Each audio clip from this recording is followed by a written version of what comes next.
Hello everyone, this is part 3 of data mining and data warehousing video series. I am PN Arya presenting this video. इस video में हम cover करेंगे data pre processing के basic steps, data warehouse की क्या होता है और difference between operational database system and data warehouses. तो सबसे पहले डिस्कस करते हैं डेटा प्री प्रोसेसिंग।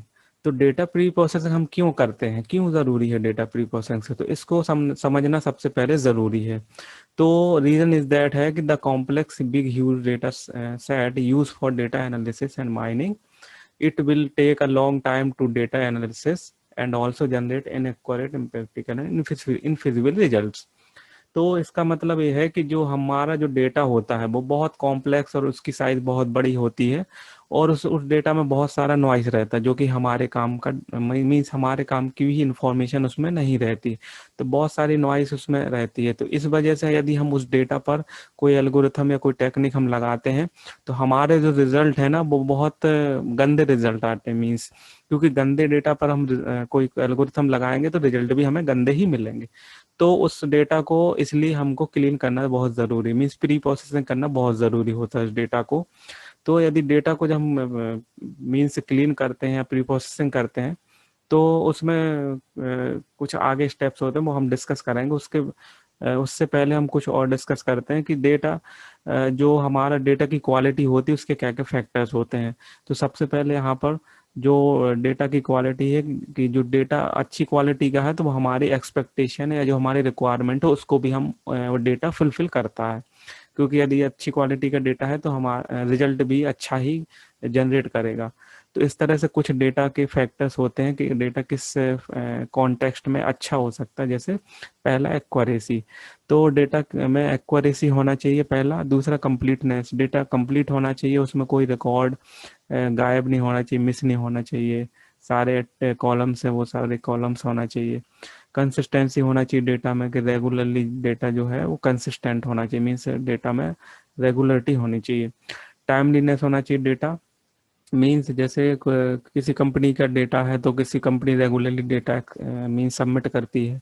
तो जब वो डेटा किसी मंथ में सबमिट नहीं करती है और फिर नेक्स्ट टाइम फिर वो डेटा सबमिट करती है तो उसका 1 मंथ का जो गैप है वो लास्ट टाइम उसने सबमिट नहीं किया, जब नेक्स्ट टाइम करती है तो उसके डेटा में कुछ इनकन्सिस्टेंसी या जो टाइम की प्रॉब्लम भी आ सकती है उसके डेटा, मीन्स उसके डेटा में कुछ ना कुछ प्रॉब्लम जरूर आएगी।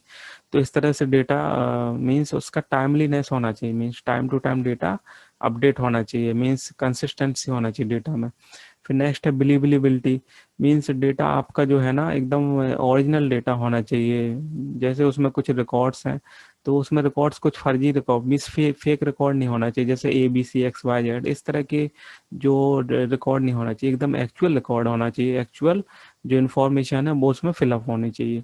और लास्ट है इंटरप्रेटेबिलिटी, इंटरप्रेटेबिलिटी के मतलब है जो डेटा है वो यूजर को आसानी से समझ में आना चाहिए, मीन्स उसका जो मीनिंग है वो क्लियरली समझ में आना चाहिए। तो इस तरह से ओवरऑल आप समझ गए होंगे कि डेटा प्री प्रोसेसिंग हम क्यों करते हैं और उसका कारण क्या है। और डेटा की यदि क्वालिटी अच्छी है तो आपको रिजल्ट भी अच्छे मिलेंगे। अब इसके बाद जो स्टार्ट करते हैं प्री प्रोसेसिंग का फर्स्ट स्टेप है डेटा क्लीनिंग। तो डेटा क्लीनिंग करने का मेन कारण आपको क्लियर हो गया है। तो डेटा क्लीनिंग जो है उसमें कुछ ना कुछ नॉइस या इनकंसिस्टेंट डेटा रहता है तो उस डेटा को हमको क्लीन करना ज़रूरी रहता है। तो उसमें कुछ जो मेथड्स होते हैं डेटा क्लीनिंग में, जैसे data cleaning cleansing routine attempt to fill in missing values, तो कुछ मिसिंग वैल्यूज होती हैं उनको हम फिलअप करते हैं। कुछ स्मूथ आउट नॉइस, कुछ नॉइस होता है उसको हम आउट करते हैं, है ना। And outlier and correct inconsistency, तो कुछ आउटलायर एक तरह से एक मेथड्स होती है जिसमें कुछ जो हमारे जो सेट ऑफ रूल्स होते हैं तो उस सेट ऑफ रूल्स को यदि हम कुछ जो वैल्यूज या कुछ जो वेरिएबल वो उसको फॉलो नहीं करते तो हम उसको हटा देते हैं। तो इस तरह से हम फाइंड आउट करते हैं। तो इस तरह से हमने इस डायग्राम के थ्रू आप समझ सकते हैं कि डेटा यहाँ पे क्लीन करने के लिए प्रोसेस किया और यहाँ पे फाइनली हमें डेटा एकदम हमारा डेटा क्लीन हो गया। सेकंड स्टेप है डेटा इंटीग्रेशन। तो डेटा इंटीग्रेशन में हम क्या करते हैं कि जो हमारा जो डेटा है वो अलग अलग हेट्रोजीनियस सोर्सेस से डेटा हम कलेक्ट करते हैं, डेटा वेयर हाउस में स्टोर करते हैं। तो हेट्रोजीनियस जो डेटा होता है वो मल्टीपल फॉर्म में रहता है, मीन्स अलग अलग फॉर्मेट में डेटा रहता है। कुछ कुछ डेटा डेटा क्यू में हो सकता है, कुछ फ्लैट फाइल में हो सकता है, कुछ मल्टी डायमेंशन फॉर्म में होता है। तो इस डेटा को हम इंटीग्रेट करते हैं, मीन्स एक ही फॉर्म में डेटा वेयरहाउस में स्टोर करते हैं। तो डेटा वेयरहाउस में जो डेटा होता है हमारा वो होता है मल्टी डायमेंशन फॉर्म में और समराइज फॉर्म में डेटा स्टोर रहता है। तो इस तरह से हम डेटा को इंटीग्रेट करते हैं। फिर नेक्स्ट है डेटा रिडक्शन। तो डेटा रिडक्शन से मतलब है कि हम हमारा जो डेटा है बहुत ज़्यादा उसकी साइज काफ़ी बड़ी होती है, तो उस डेटा को हम रिड्यूस करते हैं कुछ, क्योंकि जो डेटा होता है उसमें कुछ जो रिकॉर्ड होते हैं वो इन मीन्स उन रिकॉर्ड जो हमारे काम के रिकॉर्ड नहीं रहते, तो उन रिकॉर्ड्स को भी हम डिलीट करते हैं। और कुछ जो एट्रीब्यूट्स या जो एट्रीब्यूट्स का हम फीचर्स भी कह सकते हैं, तो उन फीचर्स को भी हम जो इररिलेवेंट फीचर्स होते हैं एट्रीब्यूट्स, उन इररिलेवेंट फीचर्स को भी हम रिमूव करते हैं कुछ मेथड्स से टेक्निक्स के थ्रू। तो वो एट्रीब्यूट्स भी हम डिलीट करते हैं। तो इस तरह से हम यहाँ पर यूज करते हैं कुछ, जैसे यहाँ पे मेथड दी है पीसीए, प्रिंसिपल कंपोनेंट एनालिसिस, जिस ये फेमस जो मेथड्स है टेक्निक्स है जो कि डेटा कंप्रेशन टेक्निक में यूज होती है, जिससे हम डेटा कंप्रेस करते हैं, मीन्स उसका डायमेंशन हम रिड्यूस करते हैं। तो इस डायग्राम से हम समझते हैं जैसे कोई डेटाबेस है एक छोटा सा, जिसमें ट्रांजेक्शन 1 से लेके 2000 ट्रांजेक्शन है, और A1 से लेके वो A126 तक एट्रीब्यूट्स हैं। तो जब हम इस डेटा को हमने जब रिड्यूस किया तो हमारा डेटा T1 से लेके 1456 मीन्स 1456 रिकॉर्ड्स ही बचे हैं। और कुछ रिकॉर्ड्स हमने क्या कुछ यहाँ से रिकॉर्ड डिलीट कर दिए, क्योंकि वो कुछ जो ट्रांजेक्शन जो रिकॉर्ड थे वो प्रॉपर रिकॉर्ड नहीं थे। वो उस उन रिकॉर्ड में कुछ ना कुछ प्रॉब्लम्स थी, रिकॉर्ड्स में भी फेक रिकॉर्ड भी हो सकते हैं, कुछ इनकम्प्लीट रिकॉर्ड हो सकते हैं, तो उन रिकॉर्ड्स को हमने डिलीट कर दी। तो ये सब जो प्रोसेस होती है वो कुछ मेथड्स होती है उनके उनके द्वारा ही डेटा कंप्रेस और डेटा रिडक्शन होता है। और यहाँ पर एट्रीब्यूट्स को हम फीचर्स भी कहते हैं। तो यहाँ पर कुछ फीचर्स भी रिड्यूस हुए हैं कि लास्ट जो इसमें था 126 एट्रीब्यूट्स थे, तो यहाँ पर 115 एट्रीब्यूट्स ही यहाँ पर बचे हुए। तो इस तरह से डेटा रिडक्शन वर्क करता है। फिर नेक्स्ट है डेटा ट्रांसफॉर्मेशन।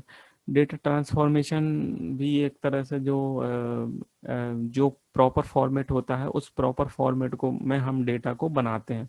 जैसे यहाँ पर in data transformation data are transformed और combined in appropriate for data mining, है ना। Data transformation strategy are like smoothing, जो स्ट्रेटजी यूज करते हैं ट्रांसफॉर्मेशन में, स्मूथिंग, एट्रीब्यूट्स कंस्ट्रक्शन जिसको हम फीचर कंस्ट्रक्शन भी कहते हैं, एग्रीगेशन, नॉर्मलाइजेशन और डिस्क्रिटाइजेशन। तो ये सारी मेथड्स हम डेटा ट्रांसफॉर्मेशन में यूज करते हैं। यहाँ पर एग्जांपल जो दिया हुआ है जैसे 0.45 8 25 -20 234। तो इस तरह का जो डेटा था, तो ये इस डेटा को हमने एक प्रॉपर फॉर्मेट में डेटा बना दिया। जैसे यहाँ पे 0.45 8.00 मीन्स जो डेसिमल के बाद जो आपकी वैल्यू शो हो रही है वो 2 डिजिट तक शो हो रही आफ्टर डेसिमल।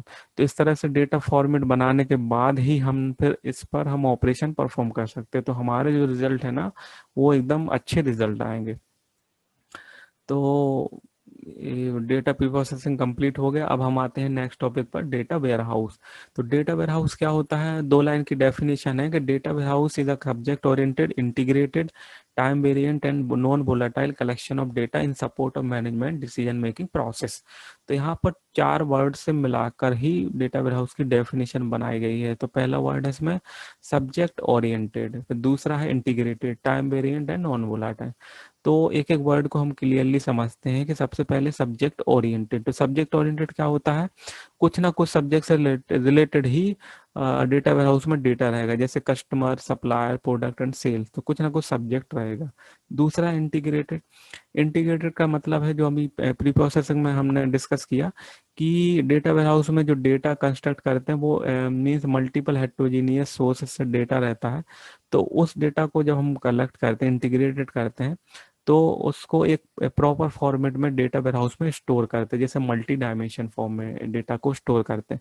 तो जो अलग अलग फाइल्स हो सकती है, जैसे वो डेटाबेस फाइल हो सकती है, कोई फ्लैट फाइल हो सकती है, ऑनलाइन ट्रांजेक्शन, इस तरह के अलग अलग फाइल्स को मल्टीपल फाइल या हेट्रोजीनियस फाइल भी कह सकते हैं। तो सेकंड क्लियर हो गया। नेक्स्ट है time variant. Time variant means होता है कि data are store to provide information from an historical perspective. तो जो डेटा वेयर हाउस में डेटा स्टोर होता है वो मीन्स हिस्टोरिकल डेटा रहता है, मीन्स 5 ईयर और 10 ईयर ओल्ड डेटा भी इसमें स्टोर रहता है डेटा वेयर हाउस में। तो इस तरह से डेटा आपको हिस्टोरिकल फॉर्मेट डेटा अवेलेबल रहता है। फिर लास्ट है नॉन वोलाटाइल। तो नॉन वोलाटाइल का मतलब होता है कि जो डेटा कभी डिलीट ना हो, मीन्स वो डेटा परमानेंटली स्टोर रहता है।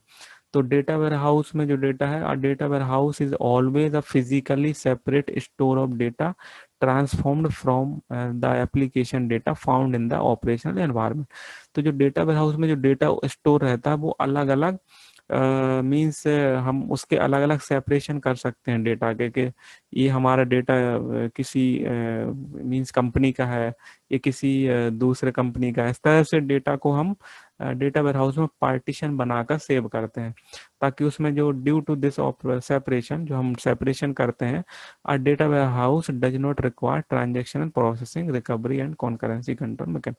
तो इस तरह के जो ऑपरेशन की जरूरत हमें जो डीबीएमएस में पड़ती थी, तो वो डेटा वेयरहाउस में इस तरह के ऑपरेशन की जरूरत नहीं पड़ती, क्योंकि डीबीएमएस में क्या होता था, डेटा जो रहता था, जैसे हम कुछ डेटा लॉस हो जाता था डीबीएमएस में, तो हम उसमें कुछ कमांड चलाते थे, जैसे कमिट और रोल बैक, और जो रिकवरी के जो कमेंट चलाते थे, जो ऑपरेशन हम परफॉर्म करते थे। तो इस तरह के operation DB data mining data warehouse में यूज करने की जरूरत नहीं पड़ती है, क्योंकि इसमें जो डेटा है वो नॉन वोलाटाइल फॉर्म में रहता है, मीन्स डेटा परमानेंटली स्टोर रहता है।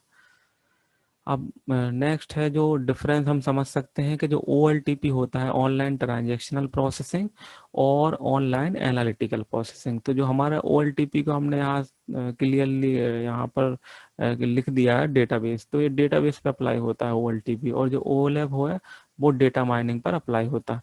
तो यहाँ पे कुछ कैरेक्टरिस्टिक या कुछ फीचर्स हैं, उसके थ्रू हम समझ सकते हैं दोनों के बीच डिफरेंस, क्या क्या डिफरेंस होते हैं। तो सबसे पहला है कैरेक्टरिस्टिक्स। तो OLTP में ऑपरेशनल प्रोसेसिंग होती है, और OLAP में इंफॉर्मेशनल प्रोसेसिंग होती है। फिर सेकंड इसका जो फीचर्स है ओरिएंटेशन। तो यहाँ पर ट्रांजैक्शन जो होता है डीबीएमएस में, और यहाँ पे एनालिसिस। तो यहाँ पे जो ट्रांजैक्शन होता है मीन्स, जैसे फॉर एग्जांपल मैं समझूं कि किस बैंक में जैसे 5,000 जो रुपीज है मैंने विड्रॉल किए, या 5,000 उसमें डिपॉजिट किए, तो मैंने कुछ ना कुछ ट्रांजैक्शन बैंक अकाउंट में किया। तो यहाँ पे जो एनालिसिस जो है ओलैप में, हम उस इंफॉर्मेशन को एनालिसिस करते हैं। यहाँ पे कोई ट्रांजैक्शन नहीं होता, केवल एनालिसिस ही होता है। यूजर। तो इस तरह के यूजर जो OLTP में यूज होते हैं, क्लर्क, DBA, डेटाबेस प्रोफेशनल। तो क्लर्क जैसे बैंक में क्लर्क जो है, जो डेटा को, जो DBMS होता है सॉफ्टवेयर, उसको वो यूज करते हैं कि कुछ ना कुछ ट्रांजेक्शन से रिलेटेड कुछ जो डेटा, जो डीबीएमएस का सॉफ्टवेयर वो यूज करते हैं। कुछ डीबीए होते हैं जो डेटाबेस को, जो डीबीएमएस का सिस्टम है उसको वो मैनेज करते हैं, जैसे कुछ डेटा को अपडेट करना, कुछ डिलीट करना, इस तरह को वो डेटा को मैनेज करते हैं। और यहाँ पे जो ओलफ है, ओलफ में कुछ जो नॉलेज वर्कर्स होते हैं, जो कि आप जो डेटा माइनिंग का जो डेटा है उसको एनालिसिस करते हैं। तो कुछ मैनेजर्स, एग्जीक्यूटिव्स और डेटा एनालिस्ट जो होते हैं, जो उस डेटा को एनालिसिस करते हैं। इसका फंक्शन जो नेक्स्ट फीचर है, इसमें डे टू डे ऑपरेशन होता है OLTP में, जबकि ओलफ में जो लॉन्ग टाइम में ऑपरेशन होता है, लंबे समय में। Database design. OLTP में जो डेटाबेस की डिजाइन होती है वो ER बेस्ड होती है, मींस एंटिटी रिलेशनशिप के फॉर्म में रहती है, जो जो कि कुछ ना कुछ जैसे एक एंटिटी या दूसरी एंटिटी किस तरह से आपस में, मींस क्या, किस तरह से आपस में रिलेशन है दो एंटिटी के बीच में। और एक चीज और क्लियर आप यहाँ समझ लीजिए कि जितनी एंटिटीज रहेंगी उतनी ही डेटाबेस में टेबल रहती है।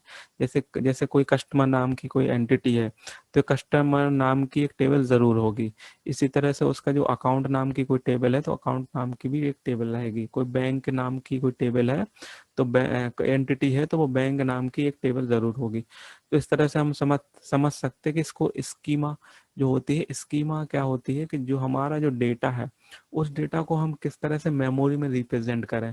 तो उस डेटा को जब हम एक टेबल फॉर्म में उसको बना लेंगे तभी हम उस डेटा को मेमोरी में स्टोर करा पाएंगे। तो उस डेटा को क्या होता है, जो फिजिकली डेटा है उसको हम लॉजिकल फॉर्म में मीन्स उसको हम डिस्क्राइब करते हैं, तो हमारा वो स्कीमा कहलाता। और ओलैप में जो स्कीमा यूज होती है वो स्टार स्नोफ्लेक स्कीमा यूज होती है, सब्जेक्ट ओरिएंटेड। इस तरह का जो डिफरेंस है वो ओलैप में यूज होता है। अब डेटाबेस है, यहाँ पे current guaranteed up to date data रहता है ट्रांजेक्शनल में, जबकि यहाँ पे जो एनालिटिकल प्रोसेसिंग उसमें हिस्टोरिकल और एक्यूरेसी मेंटेन ओवर टाइम, तो यहाँ पे हिस्टोरिकल डेटा रहता है। फिर नेक्स्ट फीचर है इसमें डिटेल्ड फ्लैट रिलेशंस होते हैं। जो डेटा जो ऑपरेशन होते हैं वो डिटेल में रहते हैं, जबकि यहाँ पे समराइज और मल्टी डायमेंशन फॉर्म में रहते हैं। यूनिट ऑफ वर्क, यहाँ पे शॉर्ट और सिंपल ट्रांजेक्शन होते हैं, और जबकि ओलैप में कॉम्प्लेक्स क्वेरी होती हैं। तो हम आगे के वीडियो में देखेंगे कि किस तरह से जो डेटा माइनिंग की क्वेरी है वो किस तरह से डेटा पर अप्लाई करते हैं, तो उसमें कॉम्प्लेक्स क्वेरी यूज होती है। नंबर ऑफ यूजर्स OLTP में होती हैं वो थाउजेंड्स में भी और इससे भी ज़्यादा हो सकती हैं, जबकि ओलैप में 100 के समथिंग इसमें जो यूजर्स रहते हैं। और लास्ट है आपका डेटाबेस साइज, तो इसमें जीबी में साइज हो सकती है, और जबकि डेटा वेयरहाउस में जो डेटा है more than terabyte means TB में साइज होती है। तो आई थिंक इस तरह से आपको पूरा दोनों के बीच OLTP और ओलैप के बीच आपको डिफरेंस क्लियर हो गया होगा। ये बुक का रेफरेंस है जिस बुक से मैंने कंटेंट लिया हुआ है। और आपको यदि इस वीडियो से रिलेटेड कुछ भी डाउट है, कुछ भी क्वेरी है, तो आप कमेंट बॉक्स में लिख दीजिए, मैं उसका आंसर कर दूंगा। और यदि आपको इस वीडियो से कुछ नॉलेज मिला हो, कुछ आपका नॉलेज अपडेट हुआ है, तो इस वीडियो को लाइक कर दीजिए और इस वीडियो को शेयर कर दीजिए अपने फ्रेंड्स को साथ, और हमारे चैनल को सब्सक्राइब कर लीजिए, ताकि हाँ जो नेक्स्ट वीडियो में अपलोड करूं तो आपको उसको नोटिफिकेशन मिल जाएगा। तो बेल आइकन को प्रेस करना ना भूलिए, क्योंकि जो मैं नेक्स्ट वीडियो अपलोड करूंगा तो वो उसका नोटिफिकेशन आपको मिल जाएगा। तो इस तरह से आप नेक्स्ट वीडियो आपको देख सकते हैं। Thank you for watching.